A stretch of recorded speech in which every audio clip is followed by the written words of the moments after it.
Alright guys, here we are with the Irate Gamer Season 6 Remastered episodes, and if you ask me what my favorite season of all time of the Irate Gamer show, it's hands down this season, because there are just so many memorable episodes, and I did a bunch of bucket list type material that I wanted to do for a long time, like Kid Icarus and Duck Hunt. Those were games that I had wanted to do from the beginning, and I just kind of filled in the blanks this season with those episodes. Now, with this season, it was a weird time for me because it took me 4 years to pull off the last season, the whole season story arc.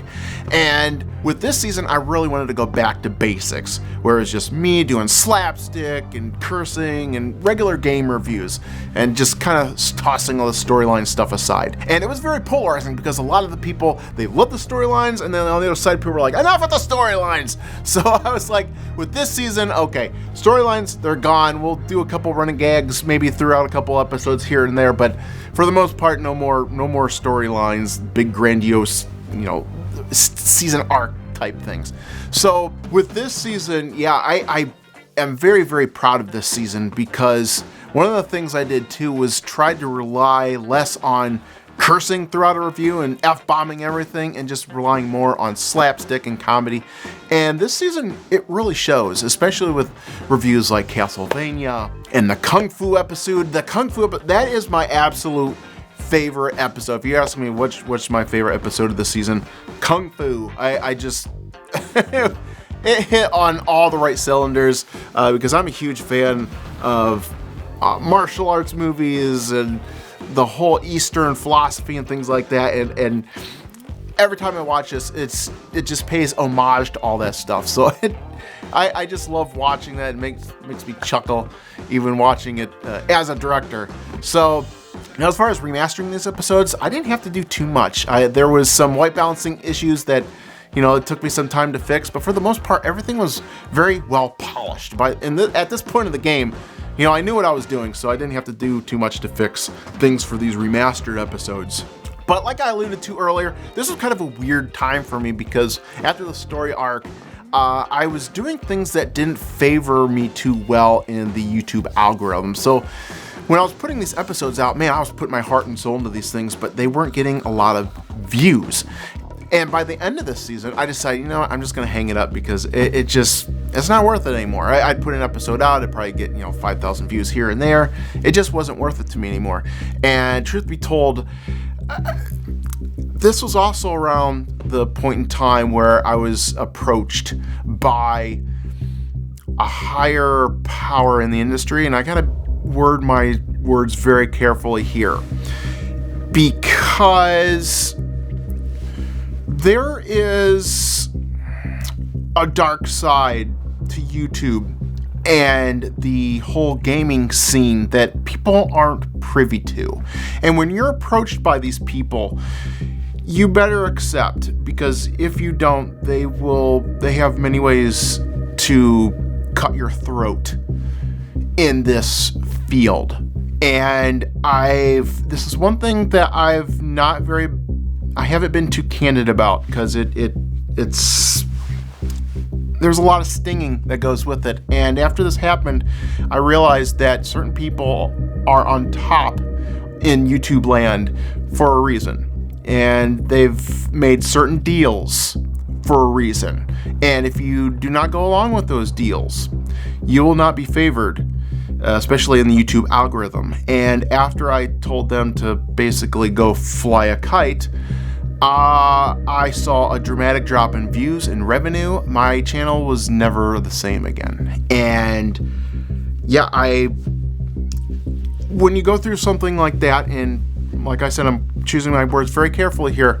When you go through something like that, you see things through a different painted lens, and you realize what is going on behind the scenes, and it kind of made sense, because at the time I was going to E3, and I was seeing things behind closed doors that you guys would be shocked and maybe outraged, I'm not sure, but yeah, I saw a lot of things that would really open your eyes and be like, wow, this I can't believe it. And you see people's true colors, and boy, I can tell you a lot. But yeah, I'm not going to go down that road. If things ever get uncovered, you know, I'll definitely do it, but not at this point in time. But as for the Duck Hunt episode, I really intended this to be my very last episode, my swan song, if you will, because it was very visual, it was entertaining, and what a way to go out, you know, just racing after the Duck Hunt dog and killing him. I thought that was just the perfect way to end the entire series, but of course, that didn't happen. Came back, did a review with AVGN, and did a whole season of episodes that were just amazing. And of course, you know, I knew the channel would never, ever, ever bounce back to what it was, especially the view department and the algorithm department. Because like I said, I told these guys to go fly a kite, and my channel has never been the same since. So, yeah, unfortunately, that's the way it goes. But yeah, what a great season. Yeah, this season was really odd, and it had a lot of angles to it. And I'm just glad that when I went back and rewatched these episodes, that it just, all that humor and fun came back that I remember. So it was just such a joy watching these episodes again, and I hope you also feel the same way.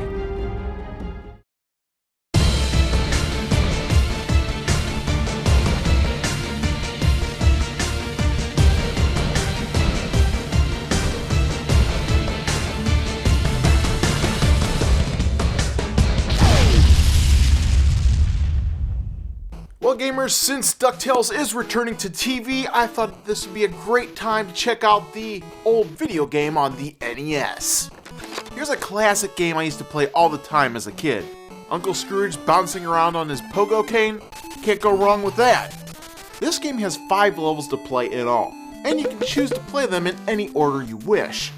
The Amazon gives us all kinds of enemies to face off against, like snakes, apes, and bees that love nothing more than to knock you off these small platforms.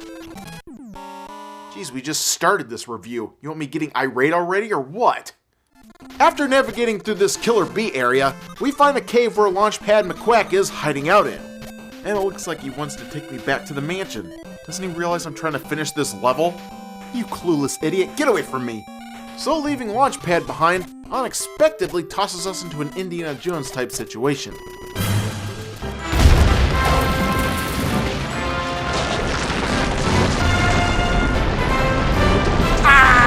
Of course, Indiana Jones has a lot more luck in this arena. So now we arrive at this Mayan rock face that hits us up for some cash. Wait a minute, I have to pay $300,000 to pass through here? Well, I think it's time to go William Shatner Star Trek V on this moron. Excuse me, but what does a Mayan god need with money?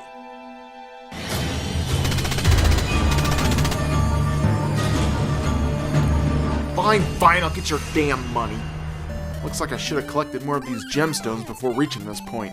Well, time to backtrack a little bit and take Launchpad up on his offer.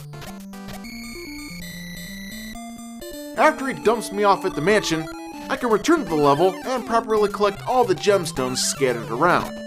Well, if I can avoid all these stupid killer bees.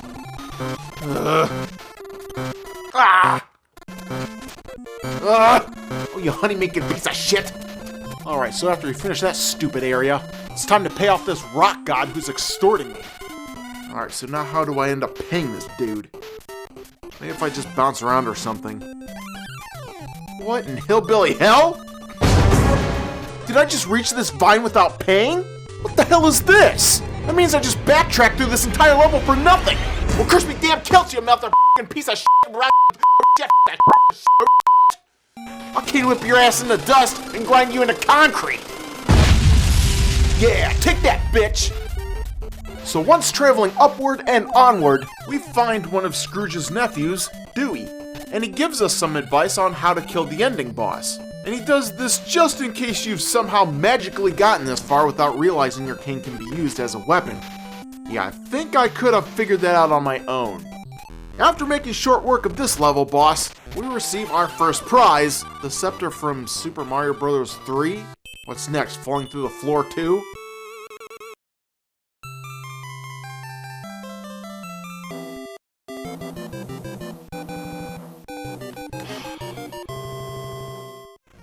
Now it's off to Transylvania, which is filled with trick mirrors, trick walls, and even trick rims. Look at them spin!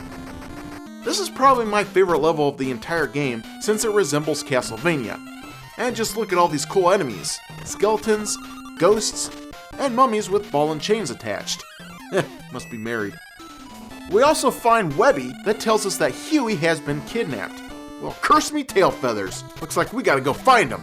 Let's see, I've already found Dewey, Louie, Gluey, Rui, Nui, Cuey, Pooey, Jewy, Zooey, Fooey, Mooey, and Chop Suey. But no Huey. Ah, there he is, being held captive by a Beagle Boy. I'm gonna take him out in a showdown of epic proportions. Kind of. After looking around this area for a few secret walls, we find that the Beagle Boy has respawned. Well, too bad, I already saved you once. You're on your own, you loser. So by traveling through a few trick mirrors, we end up reaching Scrooge McDuck's most infamous enemy, Magica Dispel. Well, curse me bagpipes! Time to hop around like an idiot and smack her upside the head to kill her off. After collecting our prize, we head to the underground mines, where we find our last nephew, Louie. And he tells us we need to pass this area with a key only found in Transylvania. You know, this information could have been handy when I was actually there.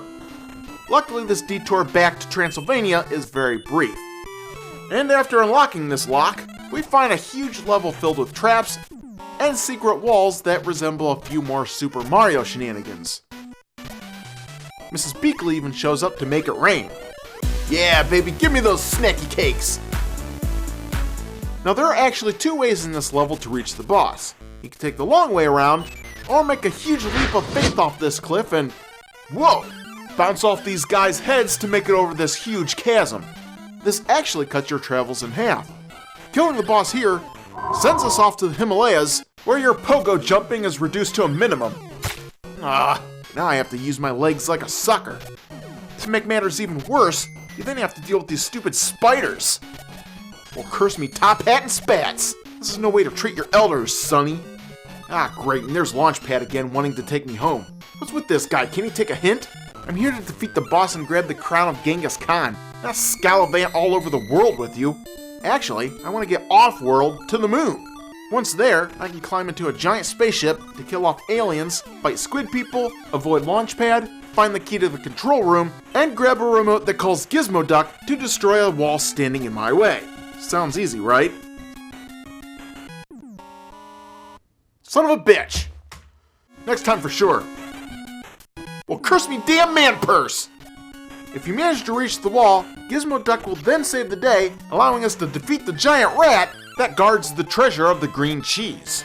And why a treasure like this has any value, I have no idea. If you think at this point this game is over, then think again, because someone just steals all the items from out under my nose. Now this last level is pretty dumb because they make us go back to Transylvania. And as far as I can see, they use the exact same level as before. Talk about lazy. If you think that's bad, just guess who they picked for the last enemy of this game. Not Magical Dispel, not any of the Beagle Boys, not even Flintheart Glomgold. It's actually a character called Dracula Duck. Dracula Duck? Was he even a character from the show? Out of all the damn villains they could have picked, they choose Dracula Duck. Well, curse me! Damn it, I ran out of things to curse! You even have to wait a long time before a bat flies low enough so you can bounce off his head and kill him. Ugh.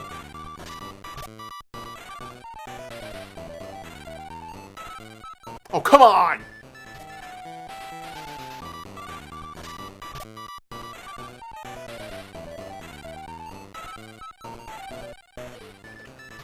After defeating Dracula Duck, we find Magica Dispel and Flintheart Glomgold are working together to pull one over on Scroogey.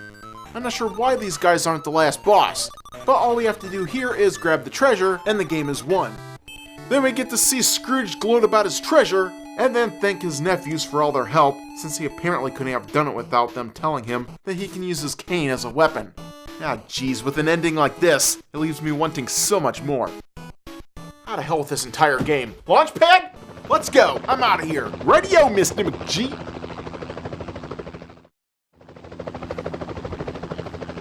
Where the hell are you taking me?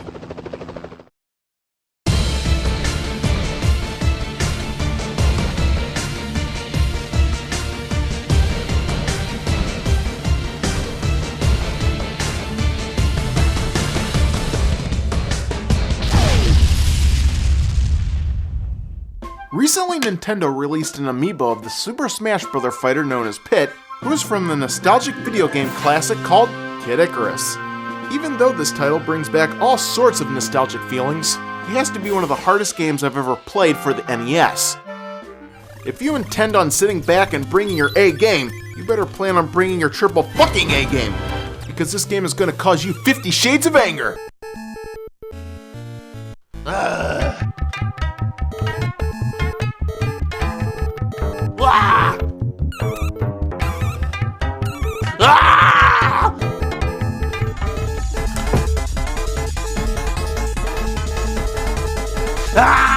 Ah! Yeah, it's kind of like that. The instruction booklet describes in detail how the peaceful kingdom of Angel Land has been overthrown by the evil Medusa and is now out to piss off every gamer that even thinks about playing through this game. There's also a cool enemy list inside of this booklet, but if this game is intended for kids, I'm not sure how this picture even got in here. Save that for later. When the game begins, your adventure will take you upward and onward. Your mission will start off in the underworld and lead to the palace in the sky, where you'll ultimately go head-to-head with Medusa.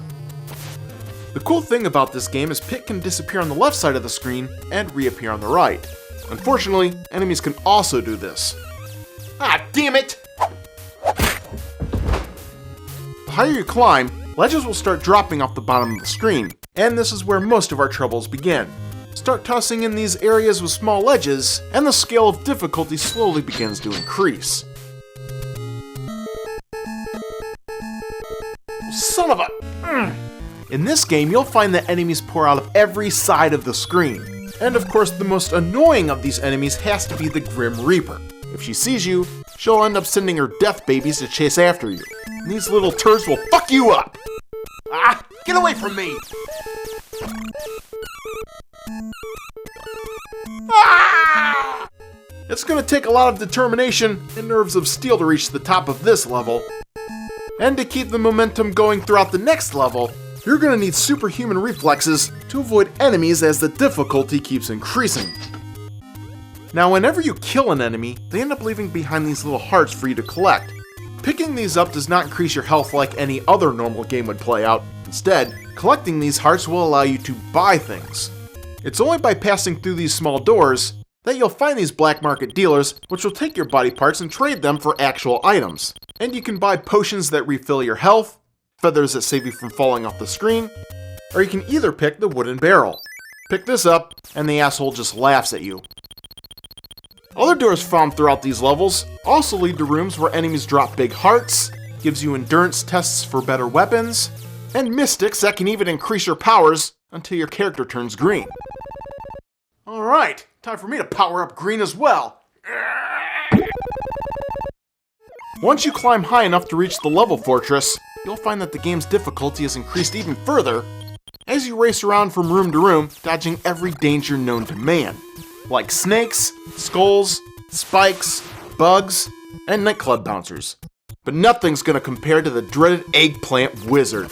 One touch from these projectiles, and you'll be wearing an eggplant on your head. This prevents Pit from attacking any kind of enemy in the game. Now, the only way to cure yourself of this eggplant-itis is to visit the medic. This usually requires you to backtrack through the level before you go back and encounter the same eggplant wizards as before. Oh, come on, again? You garden salad tossing bastards! During your trek through this fortress, you may run across one of these maps, but to actually put it to good use, you'll need to find another black market dealer.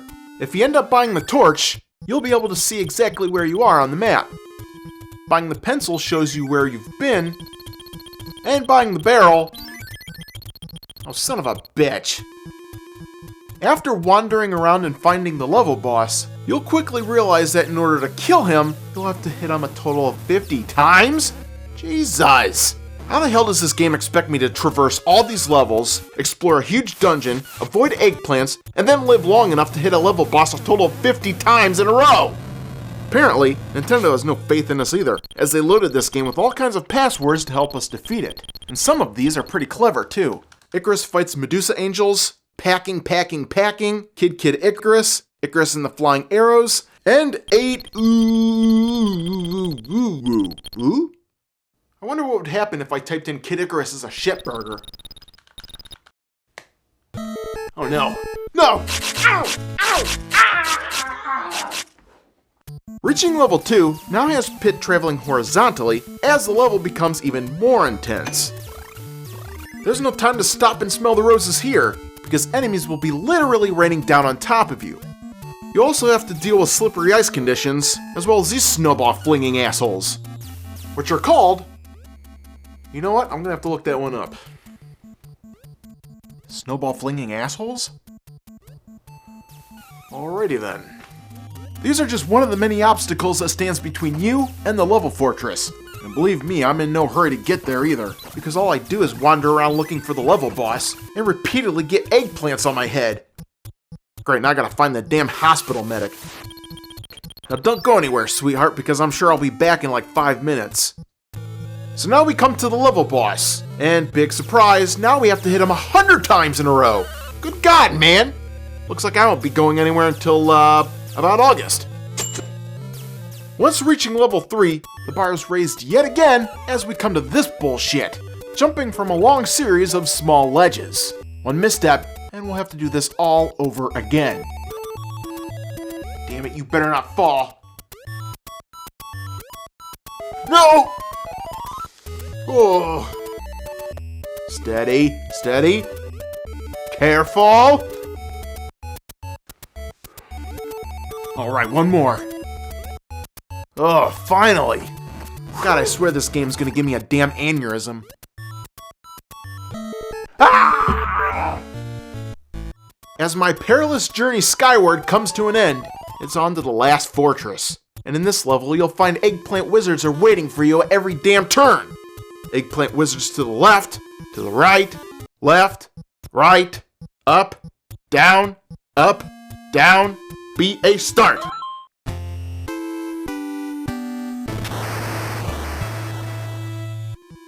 After finding this level boss, it becomes another lengthy marathon to try and hit him 100 times in a row. Miss Parker? Yes, Irate Gamer. Clear my calendar for the week. I'm going in. Successfully killing off this floating booger will cause you to finally reach the last level of this excruciating game. Now the weird thing about this area is that it keeps looping over and over again like a bad Hanna-Barbera cartoon. Every enemy and every obstacle will keep reappearing until you've cleared the board of at least 50 enemies. After that, you can then advance to the last boss of the game. Where the hell am I? At last I've arrived at the final boss, Medusa.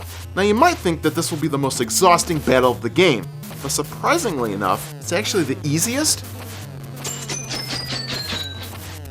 Just pop a squat in the middle of the screen and fire away. In less time than it takes to kill off those stupid Grim Reaper babies, you defeat Medusa. Of course, the game's ending is one last can of worms we need to talk about. If you played through this game trying to survive the best you could, you'll most likely get one of these 3 endings, where you're only rewarded a stupid hat for your troubles. Wow, way to go. If you went above and beyond in your mission, your steroids will kick in and Pit will become bigger. The best ending, however, is when Pit becomes bigger, angels start dancing around, and the princess throws herself at me and wants to have my babies. Hell yeah, now that's what I'm talking about. Well, enough of that. Let's see what ending I'm gonna get. After all that time getting my ass handed to me, this is the ending I get?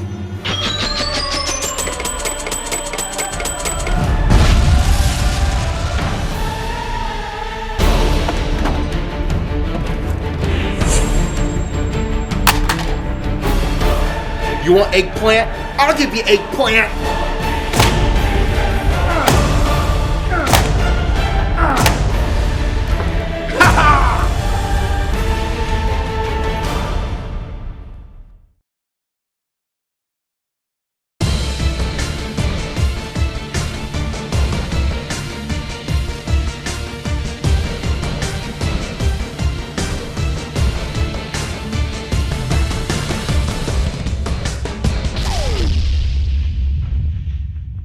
Mike Tyson's Punch-Out is one of the best boxing video games ever released. Growing up in the 1980s, everyone I knew had this title. I had it, All my friends had it. Hell, even my grandma had it. Knock his ass out, Sonny. I'm trying, Grandma. This game was tons of fun, and the recipe for success was by adding in a clever roster of characters that each had their own special moves and methods of defeating them. And if I couldn't figure out how to defeat a certain fighter, a shitstorm of epic proportions would always blow through the Irate Gamer household. The point in this game is to start off fighting in the minor leagues and work your way all the way up to the beastly Mike Tyson himself. This ends up becoming a long battle that starts off with a fight against Glass Joe. He's the pushover fighter that makes goofy faces when you punch him in the face. In between rounds, your coach will be right next to you trying to give you advice on how to beat your opponent. Alright, thanks for the advice, Carl Winslow. Now let's shatter this Glass Joe in record time. Hell yeah! Next up is Von Kaiser, who not only sounds like a fancy German sandwich maker, but also marches to the ring like Germany won the second damn World War. Well, newsflash, asshole, you lost! Yeah, take that! And that! Cry for mercy, you handlebarred mustachioed dipshit! Yeah, I do tend to get overly competitive with this game, but someone has to take out the trash. You're going down, Von Kaiser! I'm gonna mess up that pretty mustache of yours! Sorry, coach, but it's time to beat this guy down.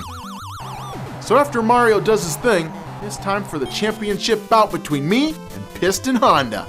If by now you aren't familiar with the way the controls work in this game, this guy will make short work of you, because you won't be able to lay a finger on him until after he's thrown a punch. If he hits you, the punch will be deadly. Alright, here we go. Block, block, block, block, whoops. Ah, come on! You swine! Get up, come on! Get up! Get up! Alright, we're still in the game. Come on, Mac, let's get it together. In between rounds, it's best to recuperate by pressing the select button. And just what the hell is this gibberish? I'm not sure if this is supposed to be racist or what. Well, enough of these shenanigans. It's time to go on the offense. So after knocking this guy out 3 times in a row, we finally win our title of Minor Champion. For our victory celebration, the coach has us running through the streets of New York, although I'm not entirely sure I should be the one doing the running here. Jeez, where the hell's this guy taking us? Ugh, figures. Now it's on to the major circuit, and first up is Don Flamingo, the prancing pencil-necked idiot that dances his happy ass down to the ring. Instead of throwing the first punch, he sits there and tries to wait for you to hit him first. What is this guy, a lawyer? After throwing your punch, you better move like the wind, because he'll come back at you with the power of a truck behind him. Oh, we can't allow that. Time to turn the tables on this guy and get your first knockout. What the hell is this? He even falls like a prancing asshole. Since we're in the big leagues now, our stamina will run out, causing us to turn purple. You can't throw any punches while in this state, so you better duck for cover like your life depended on it. Alright, now we're back to normal. It's time to knock him out once and for all. Well, if he ever lands on the mat, that is. Come on, jack off. Ugh. The next fighter is perhaps the coolest fighter ever to grace Mike Tyson's Punch-Out, and it's probably because he played such an iconic part in the Captain N cartoon series back in the day, King Hippo.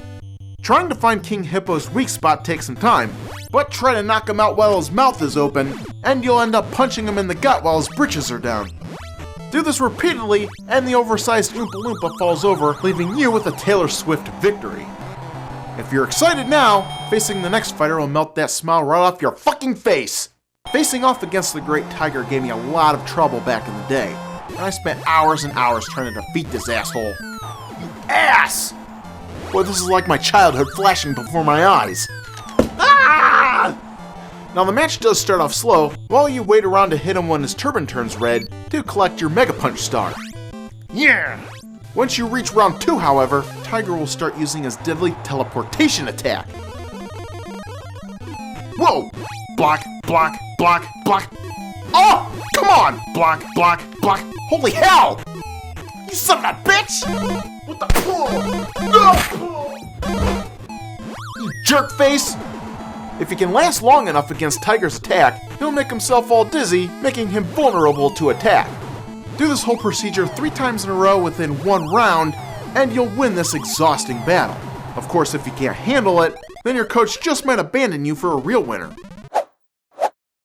What the fuck? You traitor! Now, if you think the Great Tiger is hard, just wait till you face off against the championship fighter, Bald Bull. This oversized jackass will punch you, hurt you, and charge at you, causing nothing but pain. There's no room for error at this point, buddy, because if you mess up now, you'll lose miserably. Ugh. Wait a minute, I know that laugh. That's from the death screen from Legend of Zelda 2. No wonder this guy's a dick. He's probably Ganon in disguise. When starting this fight, it's best to uppercut as much as you can, as fast as you can. Get a star, and you better use it quickly, because once he starts charging at you, you can guess the outcome of this battle. Ah!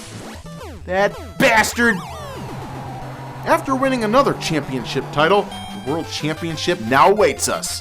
And we come to Piston Honda again? Oh, come on, this guy was a pushover. Oh, well, this should be a breeze, right? No! Ah! Oh, shit! What the? Ah! Just a couple of rounds ago, I knocked this guy out with no problem. Now he just knocked me out without breaking a sweat? Let's see if my coach has any good advice for me. What the hell is this? A cheap plug for Nintendo's fan club? How the fuck does this help me out? Ah, great. Here we go again.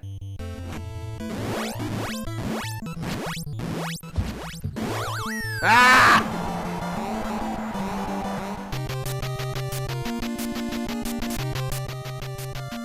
Looks like I have some training to do.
Alright, let's try this again. No! Ah!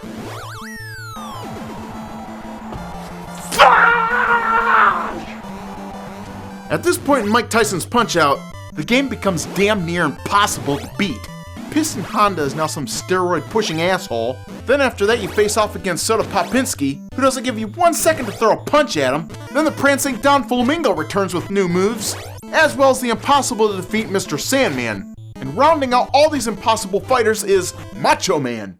No, I mean the other Macho Man. The one that would rip your head off your shoulders if this game was created on the Sega Genesis. If you manage to survive this ungodly world tournament, you'll finally come to the legendary Mike Tyson himself. Good lord, look at the size of this dude. One punch from this guy, and you'll be eating that wrestling mat. Damn you, Tyson! In order to win this unfair fight, you better have some great finger speed. What the hell does that mean, you might ask? Hell if I know. Mike's the one that says it after you beat the game. Are you serious with this shit? I poured my heart and soul into hours upon hours of this game when I was a kid. Are you telling me this is the ending that awaited me after all these years? Well, finger speed this, asswipe!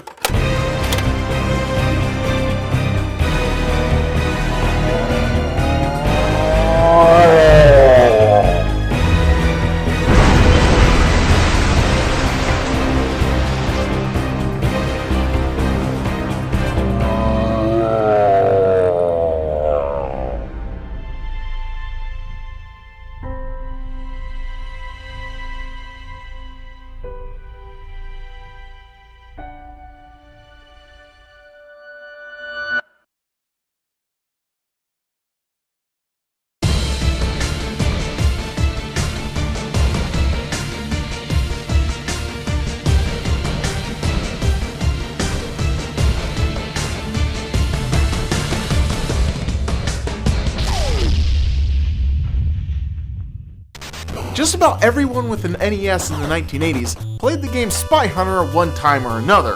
It was the classic driving game involving car chases, power-ups, and tons of women throwing themselves at the main character. Who wouldn't want to play this game? Even though Spy Hunter started out as an arcade title, it was quickly ported to the NES for home consumer consumption. Starting off, the game involves a drop-off truck tossing you off in the middle of the street so the fun can begin. This isn't fun. This is bullshit. Spy Hunter is filled with a wide variety of bullshit ways that turns this game into a pixelated nightmare. Accidentally smash into the enemies, blow up the enemies too close to you. Hell, just driving down the street kills you. Son of a bitch.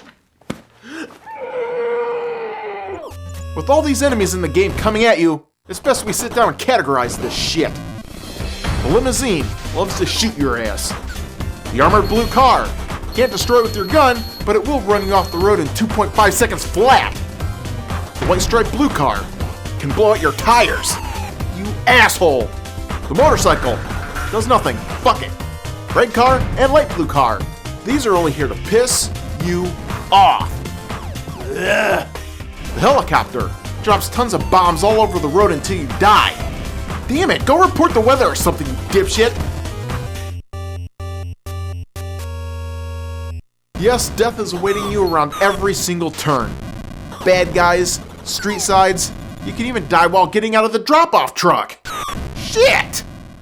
End up dying too many times in a row, and you clog up the entire street with drop-off trucks. Alright, now break it up! The nice thing about this game is that you'll get unlimited lives while the counter is still counting down. Once it runs out, however, your next death will be your last. Ah!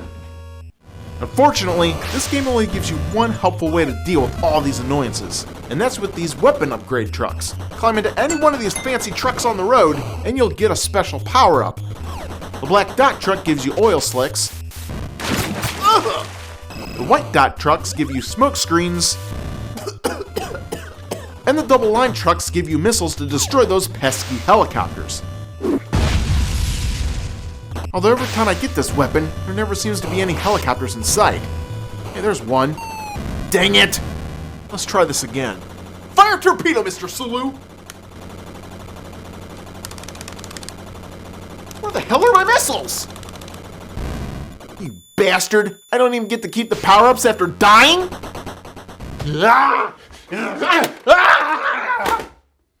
Anal hemorrhoids give you less aggravation than this shit. Oh, wait a minute, there's another truck here with a minus symbol on it. Let's see what this one does.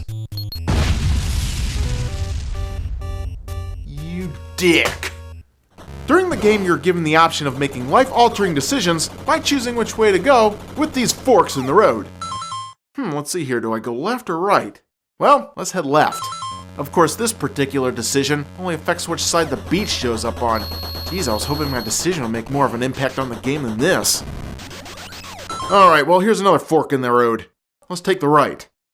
And this road leads to, where the hell am I?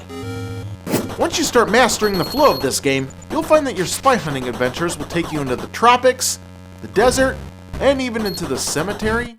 Well, I guess all the drivers I keep killing in these spy cars have to be buried somewhere. Now, Spy Hunter actually has a really cool bonus level that when I was a kid would give anyone who reached it ultimate Spy Hunter bragging rights. That is the Speeding Boats level. Reaching this area was almost impossible to pull off because a series of feats had to be accomplished. First, you needed to live long enough to reach the desert area, then you had to take all the correct forks in the road, make it to the end of the desert, and then react quick enough to drive off this small hidden side road. Damn it! Oh, I missed it again? Finally, there we go. Taking this path leads you to the hidden battle on the river, and this becomes an all-out slugfest of enemies shooting missiles and dropping mines trying to kill you. Survive long enough, and it's back to the streets, where you travel off into the snowy Himalayas, where now the white helicopters blend flawlessly into the white background. Ah, for crying out loud. Didn't the game developers realize the colors clash in this area? Or didn't they think we would reach this far? Assholes. In case you're wondering if this game has an actual end to it, it doesn't. Spy Hunter is one of those games that keeps going on, and on, and on, and on. Ah, bullshit, there's gotta be something at the end of this road, and I'm gonna find it.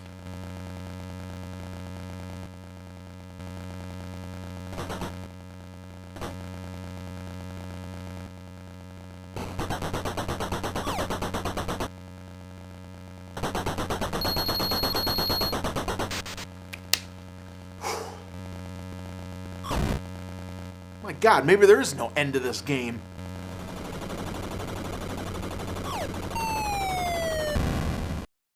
Congratulations, you reached the end? Damn you, Spy Hunter! You've reached the end as well, buddy!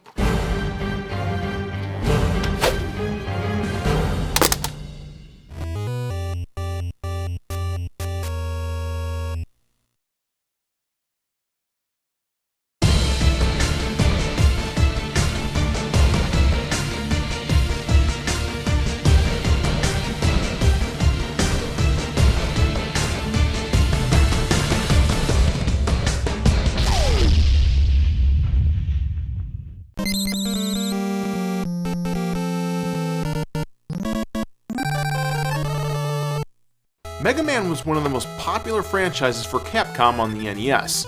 After all, they did have 6 installments for this system alone. Damn, that's a lot of MegaMan. And the popularity of this series was due to the great concept of defeating a bad guy and then stealing his weapon to use for yourself. Yep, he's a regular Hamburglar of the video game world. Rubble, rubble. Hey!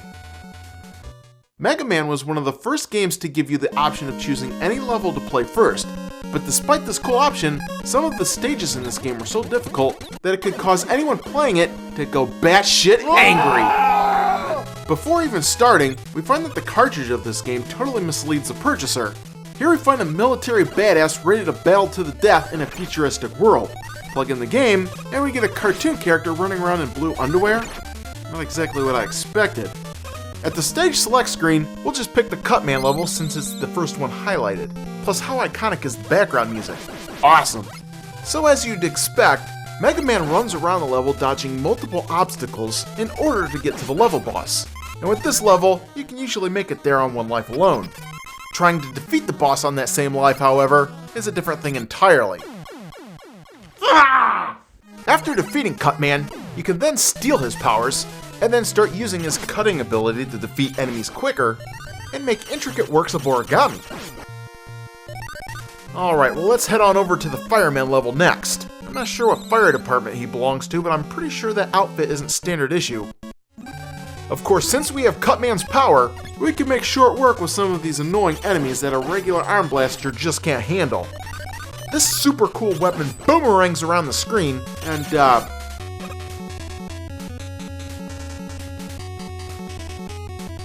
decides to return whenever the fuck it feels like, I guess.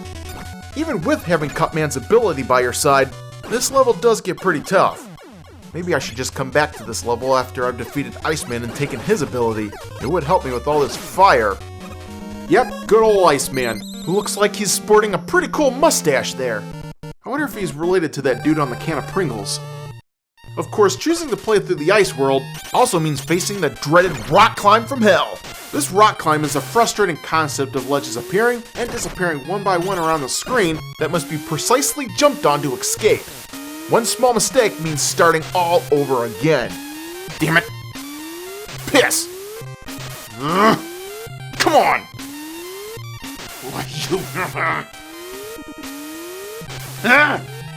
Alright, enough of this shit. Time for more running and gunning. Oh, son of a bitch, there's more of this shit? Well, kiss my ass!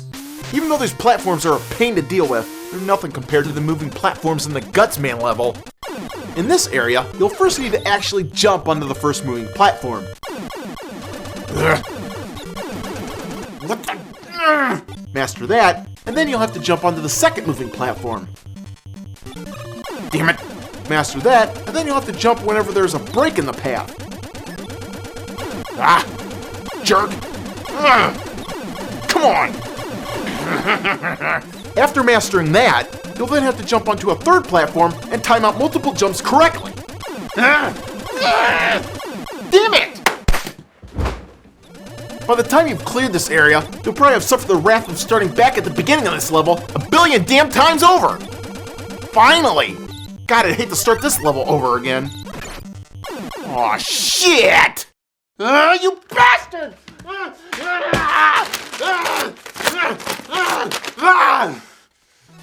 Now I know why this boss is called Gutsman. It's because playing this level makes you want to punch him in the guts and then rip him out and strangle him until he chokes and dies on this stupid shit!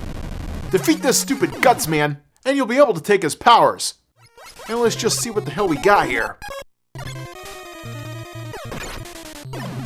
The hell's this shit? This power-up doesn't do anything! Oh, you douche! Well, at least I have some other power-ups to rely on, like Cutman's, Fireman's, and Bombman's. Okay, what the hell is this? I have to wait 5 seconds before the bombs explode? Pathetic! Or how about my ice powers that can freeze enemies that can still hurt me? Ugh, stupid! And as for Electman, you know, that's pretty damn cool. Alright, so now that I'm armed to the gills with power-ups, it's time to finish that damn Fireman level.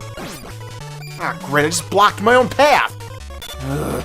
After defeating all 6 levels and grabbing all 6 power-ups, a new stage finally opens up to reveal a Dr. Wily stage. Which just goes to show, no guts, no cuts, no Dr. Wily butts.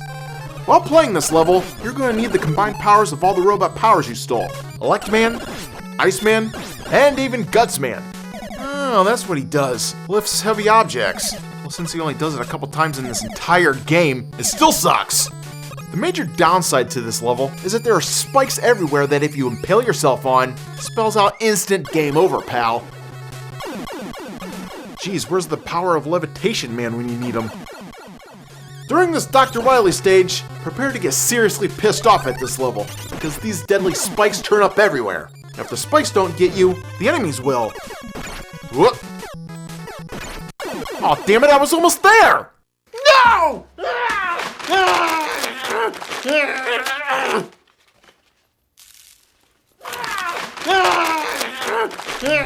This level is not for the faint of heart, because after surviving all these spikes, you'll then have to defeat 4 more levels, defeat all 6 robots again, as well as a carbon copy of yourself inside of this crazy discotheque. And the odds of surviving all this shit is 1,000,000 to 1!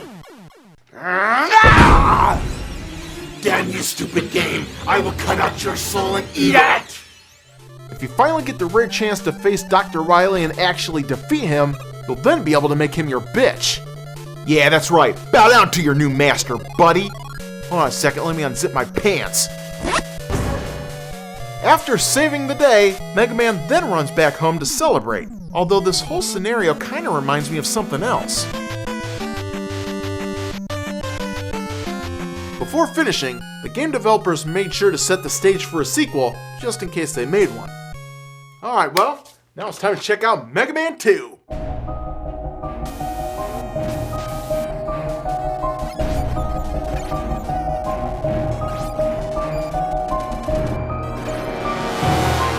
You know what? Forget it. I'm done.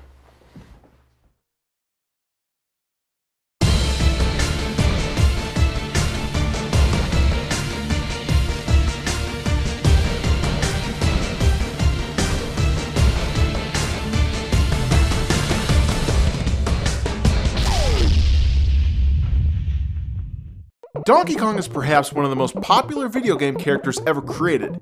He first appeared in the arcade in 1981, and the game featured the premise of a giant ape throwing barrels down below as Mario raced his way to the top to save his girlfriend. But at this time, Mario wasn't even called Mario. He was called Jumpman, because he, jumped. Once the NES came around, the popular Donkey Kong game was ported to the NES, and even included in the Donkey Kong's Classic Collection. This version of the game is scaled back a little, but we still find Mario avoiding barrels being tossed at him. Once the game begins, it's time to hightail it the hell out of here. Because once that first barrel hits the fire can, it then becomes sentient, and tries coming after you. Damn, what the hell's in that fire? The higher you climb, the more intense the game becomes. Barrels fall down ladders, and zigzag from above. So watch your ass, Jumpman. Aw, you piece of crap. For someone whose name is Jumpman, you should have made that. Well, there's only one way to combat these barrels, and it's by grabbing this hammer. I always hate getting this hammer because you have to wait around a while until the power-up wears off.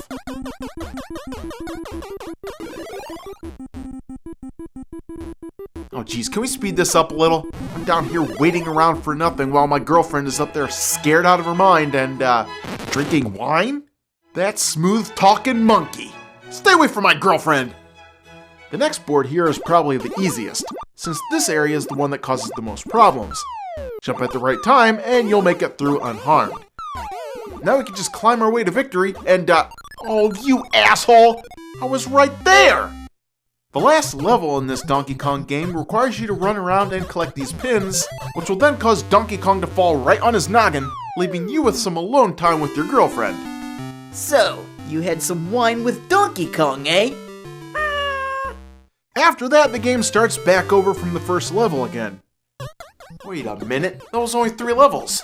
Son of a bitch, the original arcade game had 4! Where the hell's the conveyor belt level at? What the hell? This entire level is missing from the NES version. It's bad enough that the Donkey Kong setup screen is gone, as well as the iconic intros and outros. But an entire level missing from this game? How can you even call this Donkey Kong Classics? Without the level, it's reduced to being Donkey Kong's incomplete pile of shit! Let's head over to the second game called Donkey Kong Jr., which actually does have all 4 levels intact. This game finds Donkey Kong being the one that needs saved, as Jr. comes to the rescue. Just watch out for those blue alligators, though. Huh, I didn't realize you could accessorize your alligators. In the next level, we find moving vines, flying birds, and even bird shit. Damn, this game is getting pretty bold. Well, I guess it's not as bad as the next level, which I think we're in a computer, avoiding electrical sparks. And the last level requires some fancy lock-pushing skills until Donkey Kong is set free. And wow, look at the strength of this kid. Interesting how he can catch his own father who's 4 times his size, but still can't survive a bite from a mini alligator. The last Donkey Kong arcade game to be ported to the NES is Donkey Kong 3. Donkey Kong 3? Wait a minute, where the hell's number 2? Well, Donkey Kong 2 was never an arcade game, but was oddly enough one of those Game & Watch pocket games. Donkey Kong 2 follows the premise of playing as Junior while avoiding things like alligators, electrical sparks, and flying birds until Donkey Kong is set free. Sound familiar?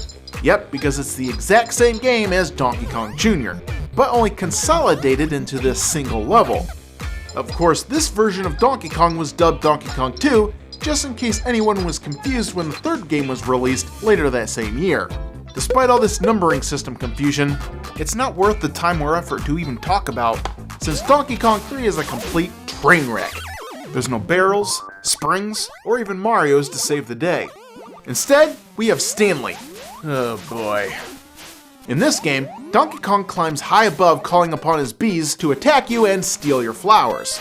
If this game sounds as dumb as my description, it is. The point is to spray Donkey Kong right in his ass, which causes him to climb higher. What makes this game so stupid though, is that you can beat the levels by forgetting all about the flowers below and just spray Donkey Kong. Boy, this is dumb. Why don't I shove a rocket up his ass and rid ourselves of this menace once and for all? Well, if this game wasn't enough to satisfy your Kong mania for the NES, Nintendo released a 4th Kong installment called Donkey Kong Math. What? Yes, this title has 2 different games you can play. The first one allows you to compete against a second player and climb around using your math skills to arrive at the same exact number that Donkey Kong is holding up. You could add, subtract, and multiply your way to victory.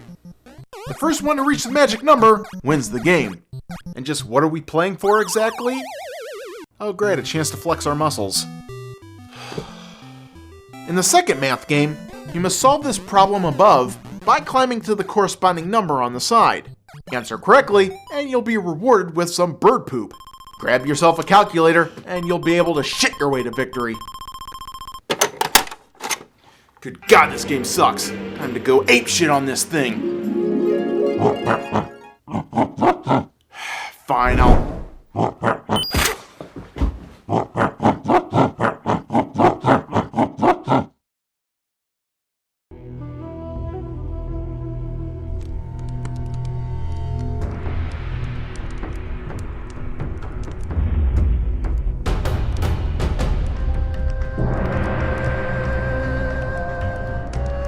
The time has come. Kung Fu. Kung Fu? I am up for the challenge.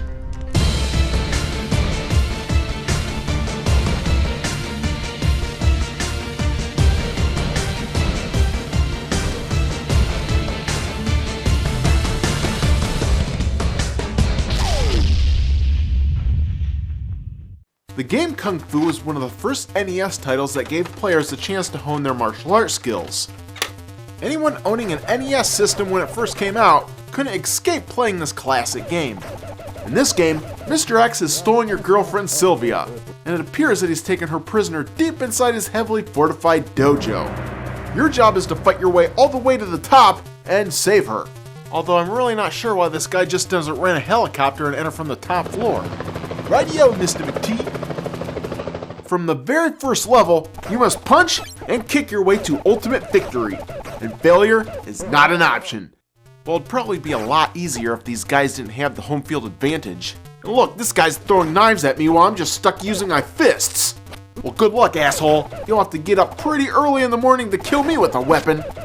Son of a bitch, this guy must wake up at sunrise. I'll say.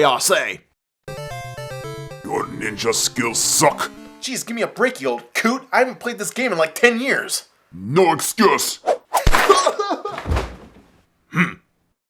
This guy right here is your level boss. As long as you can keep him from getting the drop on you, you'll be able to take him out pretty easily by just playing footsie with him.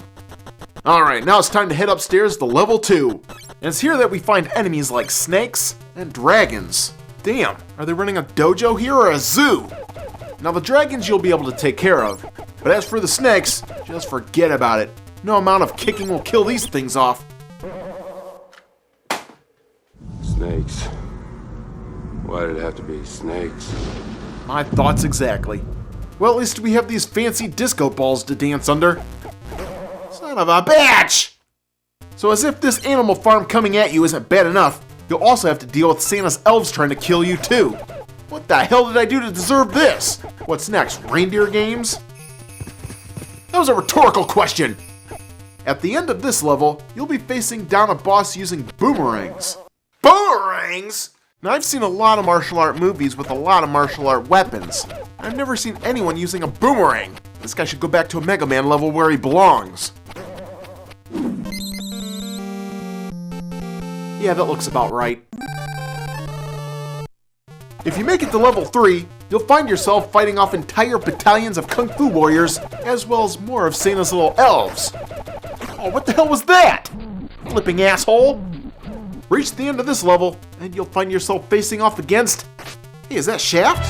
Shaft? Damn right. Time to give Shaft the shaft! I'll get you for that. So how am I doing so far, Master? Messy. Once reaching level 4, the task here is to dodge tons of these flying birds. Oh great, now we have birds? Wait a minute, this one has a letter for me. Alright, finally! Let me in there! I've got a letter! Come on! Reach the boss here, and you'll find out that it's none other than the the hunchback of Pagoda Dom. Time to knock that ugly head right off your shoulders. Oh wait, he's a respawner.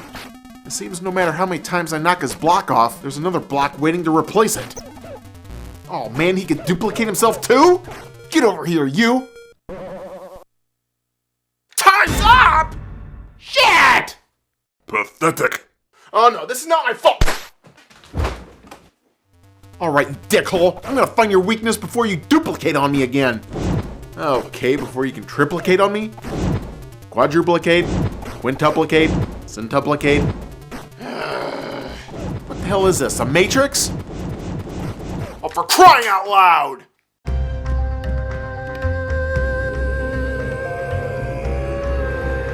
I'll find your weakness, Demon Spawn, and send you back to hell where you came from. Ah, take this. Haha, you've been defeated. Boy, I gotta say that Sylvia chick better be worth it. I've been fighting on 5 levels filled with guys holding weapons, snakes, dragons, birds, disco balls, flipping elves, and even Mr. X himself. Yes, this smugly dressed asshole is the last thing standing between you and your girlfriend being held captive.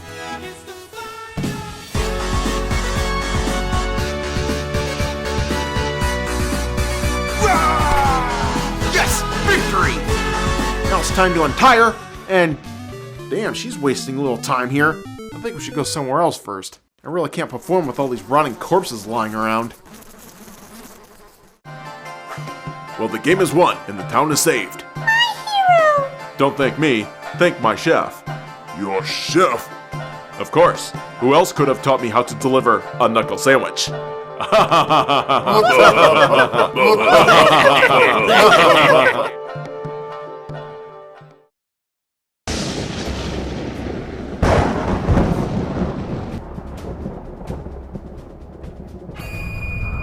There it is, guys. There's that big bat I was telling you about. Oh, that's a big bat. So the last thing we want to do is wake him up. So Ronnie, I want you to stay here. Okay. And while you're doing that, I'm going to sneak around to the back and try to knock him out and incapacitate him.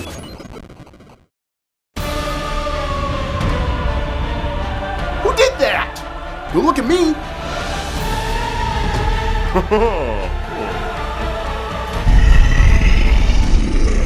Damn it, Simon!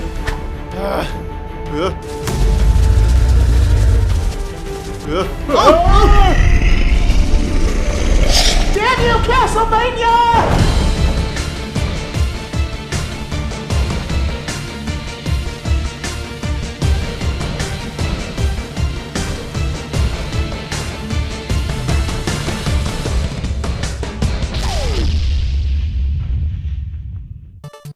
Castlevania was an iconic game that allowed players to hunt down vampires as they controlled vampire slayer Simon Belmont. The first area spoils us as we're quickly given all the weapon upgrades right from the get-go.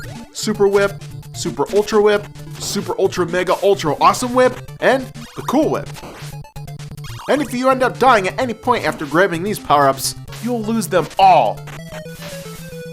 Ah great, now I've got the boring normal whip. I can't even whip some nene with this. When you're outside the castle, we find a very peaceful and quiet place. Inside the castle, on the other hand, is a nightmarish hell filled with ghouls, bats, skeletons, and the occasional zombie Michael Jackson. Yeah, just stay away from my wiener, you. You can also find secondary weapons to use, like this gigantic axe, a stopwatch that freezes time, a deadly holy cross, fire-starting holy water, a jug of invisibility, and a dagger. Well, son of a bitch! Stupid dagger, at least give me something worthwhile.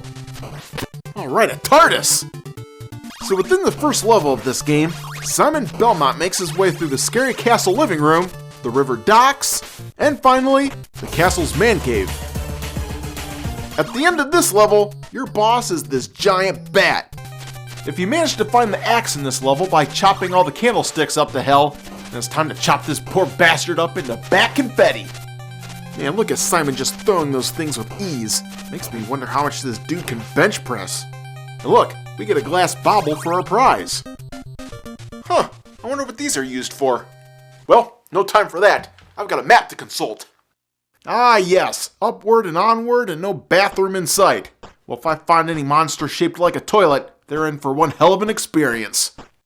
Now it's on to stage 2, or stage 4? What the hell? It seems that passing through any of these wooden doors causes a new stage to begin. So even though there are only 6 levels, there could be a chance there's 2,559 stages to explore, give or take a door. Once in the next area, we now have to deal with challenges like kamikaze bats, deep chasms, and Medusa heads. God, I hate those Medusa heads. What makes these things piss me off so much is how they knock me back every damn time I get hit. I often get knocked right off the platform and plummet to my death.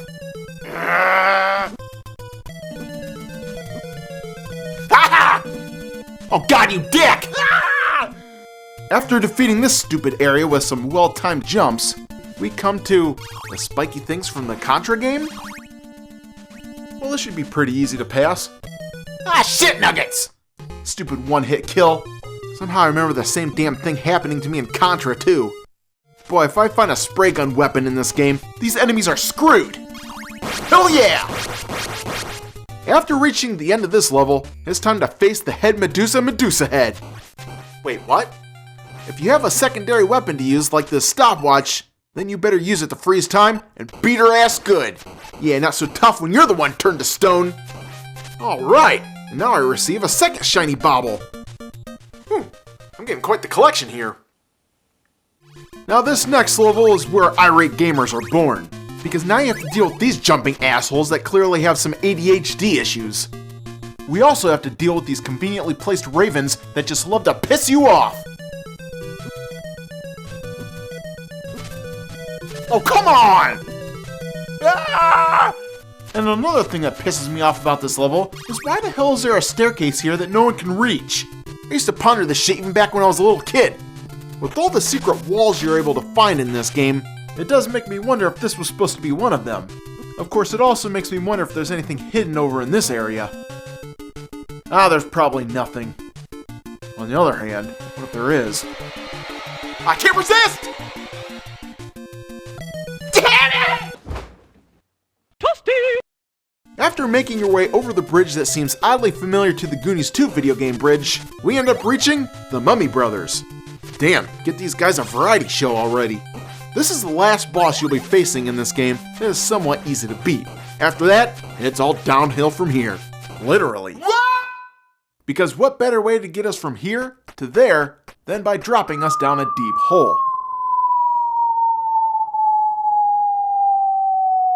Good night, where's the bottom of this thing? Once landing in the basement, we find an area full of bats, swamp monsters, and low ceilings. Oh, this stupid level. Wait a minute, did I just avoid dying? Huh, looks like my luck must be changing here. Nope, forget it, spoke too soon. Even in the next area, we're required to defeat 2 skeleton dragons that take 1 billion hits to kill, and then have enough strength left over to fight off the level boss, Frankenstein. This guy wouldn't be so bad, except for this little dipshit. One hit from this asshole takes 1/3 of your life away. 1/3?! How is this guy inflicting that much damage? And he can't even kill this jerk off either. You'll have to sit there and take on both these morons at the same time. Ah! Ah! Ah! I can't do it! Maybe I can offer my assistance? Satan! Sell me your soul, and I'll help you pass to this level. I don't know. Money back guarantee. Well, if that's the case... Alright, time to do this.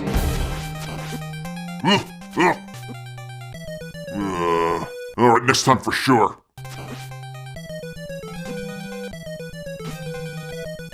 Oh, shit, you motherfucker! Well, even if you somehow manage to beat Frankenstein and reach this dungeon level, you better bring along a clean pair of underwear, because you're gonna crap yourself silly after seeing how much health an ordinary enemy can now deal to you. 4 hits equals instant death. Defeating the rest of this game is almost ungodly impossible, so let's montage this bitch!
Alright, now we're at the last area. Now let's unmask this final villain to see who you really are! Oh, it's Dracula. And he really doesn't look like I imagined he would look like. Well, I guess it's better than his final form, where he now becomes Werewolf Dracula! Boy, this is about as ridiculous as it gets, doesn't it? Alright, let me try this again. I know I can beat this guy. Wait a minute, that's it? This asshole didn't even put up a fight! Yes, I did it! Now, it's time for your payment. Payment? But you didn't even do anything! I defeated the head vampire, and now your soul belongs to me. That wasn't part of the deal! Whoever said Satan plays fair. Yeah, well, the Irate Gamer doesn't either. Hey, Frankenstein! No! At the very end of this game, the castle is destroyed, and the end credits begin to roll. Alright, so we have music by James Banana, Dracula played by Christopher B. That doesn't sound right. Well, let's just see what IMDb has to say about this. Well, at least Dracula gave us one last bauble. I wonder what happens if we place these all together.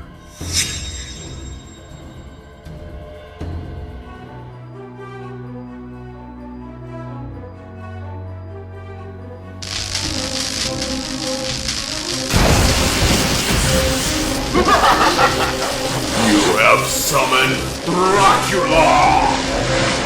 Uh-oh. Think quick, gamer.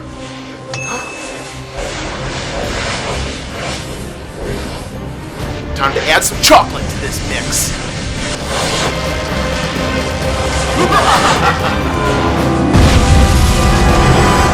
I have risen. And now, why do I have a sudden craving for cereal? Good night, everybody.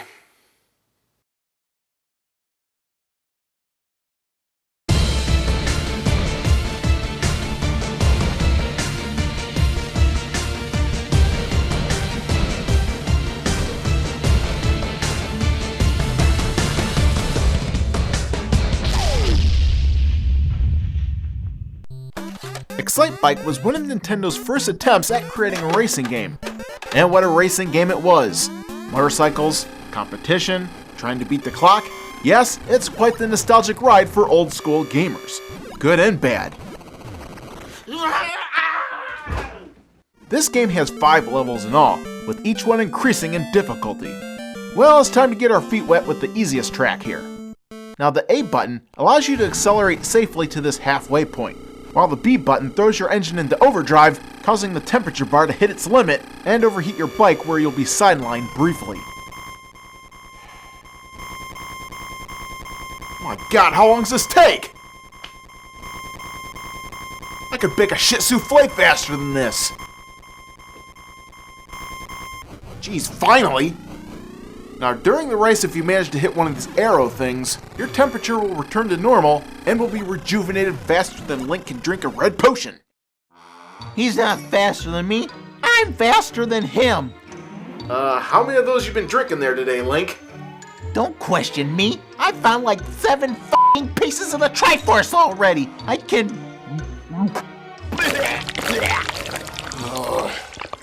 Anyways, the first track is pretty simple. Jump a few ramps and a few speed bumps and you'll be done in no time.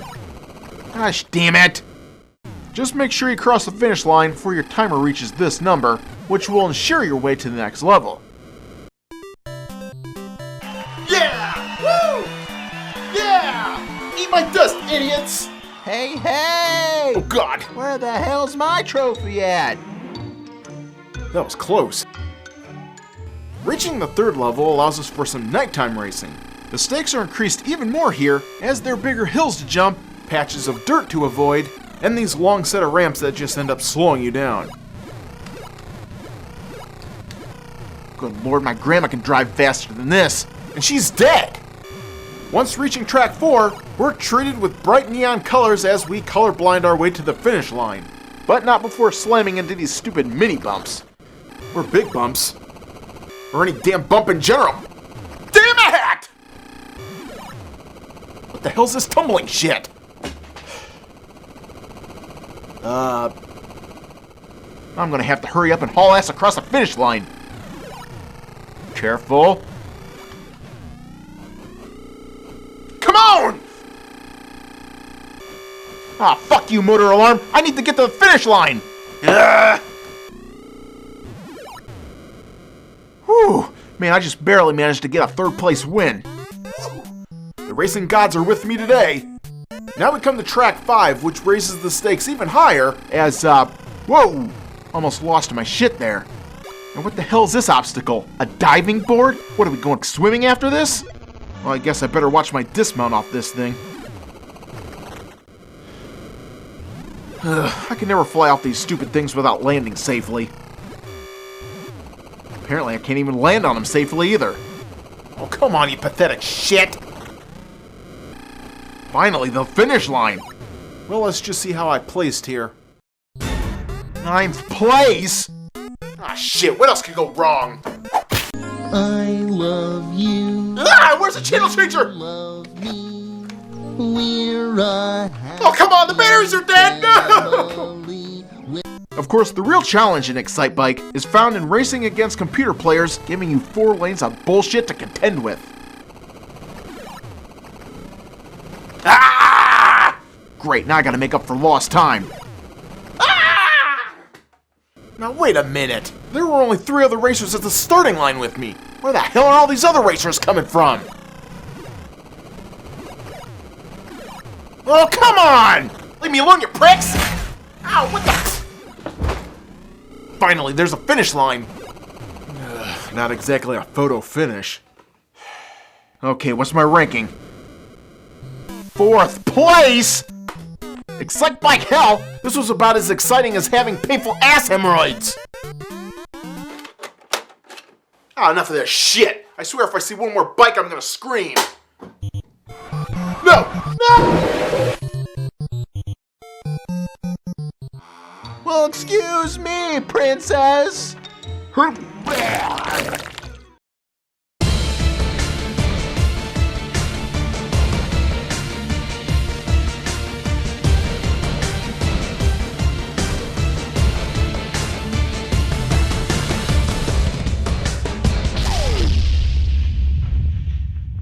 The game Duck Hunt is probably one of the most recognizable games for the NES. Shooting ducks that move faster and faster with each level is a recipe for fun. Or something. Duck Hunt was first packaged along the NES upon its release. Since then, the game has gone through many incarnations. The standalone cartridge, the 2-game cartridge, the 3-game cartridge, and even the very Brady cartridge. Boy, talk about getting lost in the fold.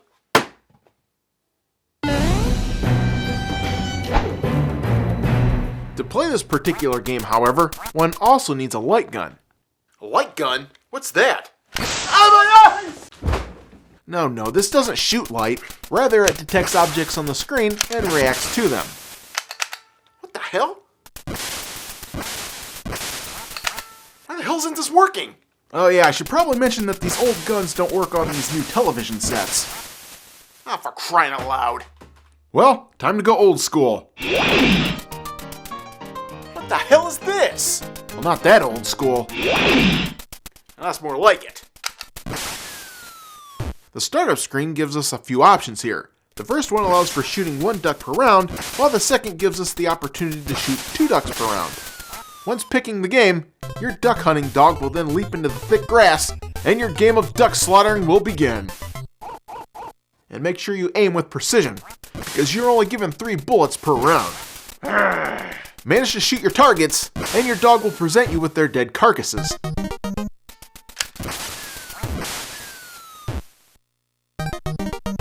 Miss all 3 shots, however, and your dog will just laugh at you. What a dick! Each round gives you 10 ducks to shoot down. Rack up at least 6, and you'll advance to the next level. With each round, the ducks will start flying around the screen even faster than before. And they'll even start hiding behind the shrubbery. Yeah, think that tree will save you? Think again! Oh, come on, get the hell out of there! What the hell are you laughing at?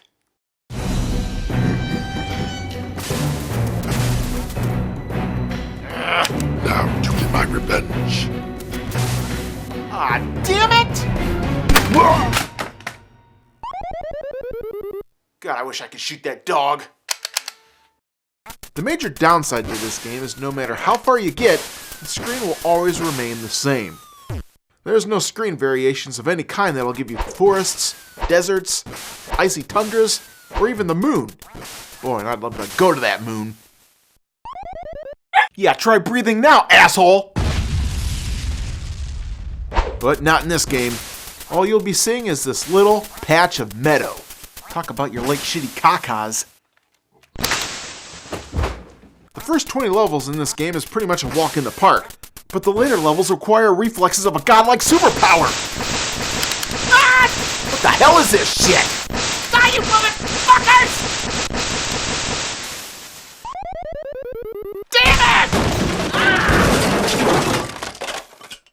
And again that damn dog mocks me. Now feel my wrath!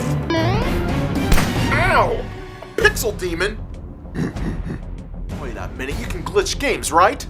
We'll glitch this, asshole! Alright, fucking dog. Prepare to die!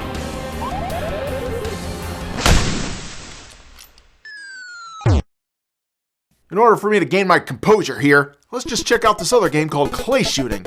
This game is pretty similar in style to the previous one, but instead of shooting ducks, we'll be shooting clay discs. Manage to rack up 6 discs, and you'll advance to the next level. Miss more than 5, and you'll lose. Hey, the dog's not supposed to be in this game! Oh, you're gonna regret that, dog! What?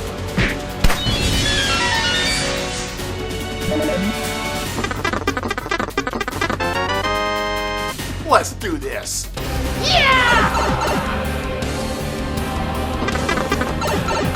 You're dead now, dog!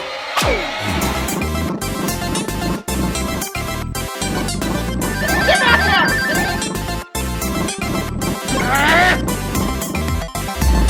I'm gonna get you! Stop this right now!